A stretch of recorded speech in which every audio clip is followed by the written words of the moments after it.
Hey, what's going on, guys? Welcome to another Final Fantasy Prefixes video unit review. I got two here for you, and there's no new Vision Awakenings, so that's really great, right? Oh boy, I can already see in the future all the Reddit threads saying where all the Neo Vision Awakenings at. Well, it's gonna happen. I mean, there's been several banners with no Neo Vision Awakenings. I can't review them because they don't exist. So I just want to put that out there very quickly here.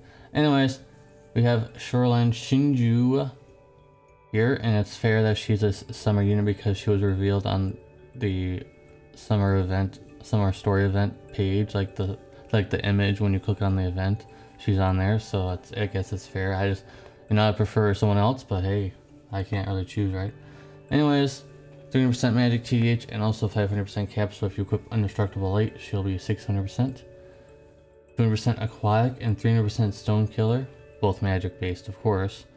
She has 200% low burst damage passive. She has earth bolting strike chaining. She has mod ramping chaining as well, it's up to 200 times max, so that's quite strong. She has water and earth CW chaining, black magic, so if you equip that Aranus ring, you shall be able to quad cast. Her normal low burst, 120% earth and peril, 100% low burst damage, 150%, 150 times earth magic damage, one hit. SLB, 125% earth and peril, 35% earth amp, 100% stone and aquatic killer buff, 300 times earth magic damage, one hit. And I normally don't mention the vision card at all because it's kind of usually like whatever, usually a lot of the time. But for females only at level 10, it gives 50% magic and spirit TDH true shield wield, whatever you want to say it, and also 50% magic and spirit true dual wield. So that is quite good. That's quite good. It's for females only, unfortunately, so Yoshikiri is still sad, but that's quite good. I mean, it helps out Yuna, but that means Yuna can't equip her own vision card, I guess, but it would help out. It would help gearing Yuna a lot, for sure. So it is one option now, since the only requirement is females, so quite useful. Another one-use Grandis, another copy and paste unit, just like she's basically the TDH version of Summer Physalis, except she's earth-based instead of water. Literally almost the same thing. And the TMR and STMR are just really whatever. I mean, they're pretty mediocre, I mean, honestly. Some small resistance and some LV fill rate. This is an STMR, by the way. Just not very good. And it's 70 magic, but like the passives aren't very good. So her TMR is also not very good. So basically, you would really want to have her STMR, even if it's not very good. You still would want to have the STMR. But how many more times do I have to review these kind of units? It's just the same thing over and over, just different elements. It's getting really boring, and I can tell that you guys are getting bored too because the last review I did not get much attention. I guess maybe, I don't know, maybe people just didn't care about it or something, but 8. You can do a lot of damage, I guess, 8, but she's really not, she just has nothing else going on other than the earth mod ramping, which is pretty unique, I guess, pretty interesting, I guess.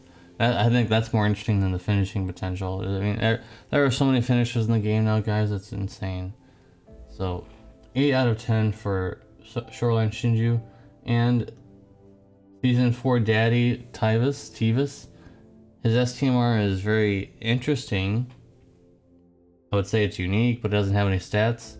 It's a materia, and it's just a cooldown, just like the Omega weapon. Like remember guys, the Omega weapon cooldown ability thing that you get. It's the same as like that, where it's like a cooldown ability where you equip, and on turn 4, like by then you're usually doing your finisher already, so you'd have to hold out even longer to like turn 5 to do this, to get that going. 30 times mod buff to physical LB only for 2 turns. I'm sure people will be really interested in this, but it doesn't give any stats, and it's already hard enough to equip killers on some units sometimes, so keep that in mind. You may think that's like mind-blowingly insane or something, but keep in mind, guys, we're taking up a materia slot, not an accessory, because if this was an accessory slot, you could argue this was pretty good. but since it's a materia slot, remember guys, you need Lightning's STMR sometimes, you need Cloud's STMR sometimes, or some other equipment slot, killers, limit burst damage, and you only have 4 slots. And sometimes on these, especially on him, you need Cloud and Lightning's STMR, so that's already 2 spots. You need limit burst damage, he only has 150%. So this is not that broken. This is really not that broken, guys. It really isn't, at least for him. Maybe for someone else that can equip things a lot easier, like Tyvas, for example, New Vision Awakened Tyvas, he'll probably love this because he already has 600% cap and 400% TDH without equipping anything. So that would be perfect on Tyvas, actually. This is actually quite good on Tyvas, but that's not here, there. We're talking about Tyvas here. So 200% TDH, like I mentioned, 500% cap, 150% beast, and also 200% machine killer, 150% limit burst damage passive, not the 200 like most units have been getting, unfortunately. But he does have huge stat gains. I can't list them all here because there's a lot, but I think that he'll be able to cap on most stats by almost doing nothing. Like, I'm pretty sure if you equip a few things, he's already going to be capped on a lot of things. So that's unique, I guess. At least that's a unique thing. He has 50% fire amp, which is pretty high. Not higher than Rain's, thankfully. Rain didn't already get power crept. So 50% fire amp, 30% attack buff, 250% limit burst damage buff, and also 50 or 60 LB Gauge fill, so full to himself. Auto cast at the start, 30% fire amp, 200% attack, 100% beast and machine killer. Pretty interesting. The LB 50, all of this is for all enemies, by the way, so I'm not going to mention that. For all enemies, his SLB and LB are just for all enemies. 15% Greatsword in Peril, 80% defense break, 125% fire in peril, and 150% limit burst damage to himself, 200% or 200 times fire damage. So decent. And SLB, 25% Greatsword in Peril, 80% defense break. I wish it was a little higher. 30% fire in peril, and also 350 times fire damage. So pretty strong unit. There are some flaws. Can only equip Greatsword, just like how Tifa can only equip fists.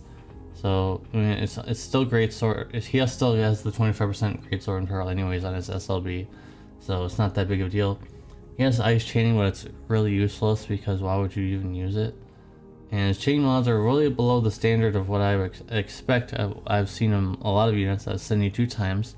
His is 68 times, and it's just not really. It's really not that useful at all. Like, unless you need an ice imperial, I guess. But why would you bring him and you bring someone else? He has one use of Grandis. Basically, he's just fire Orin or fire Sephiroth, and it's just almost all copy and pasted except for a few unique things that I like.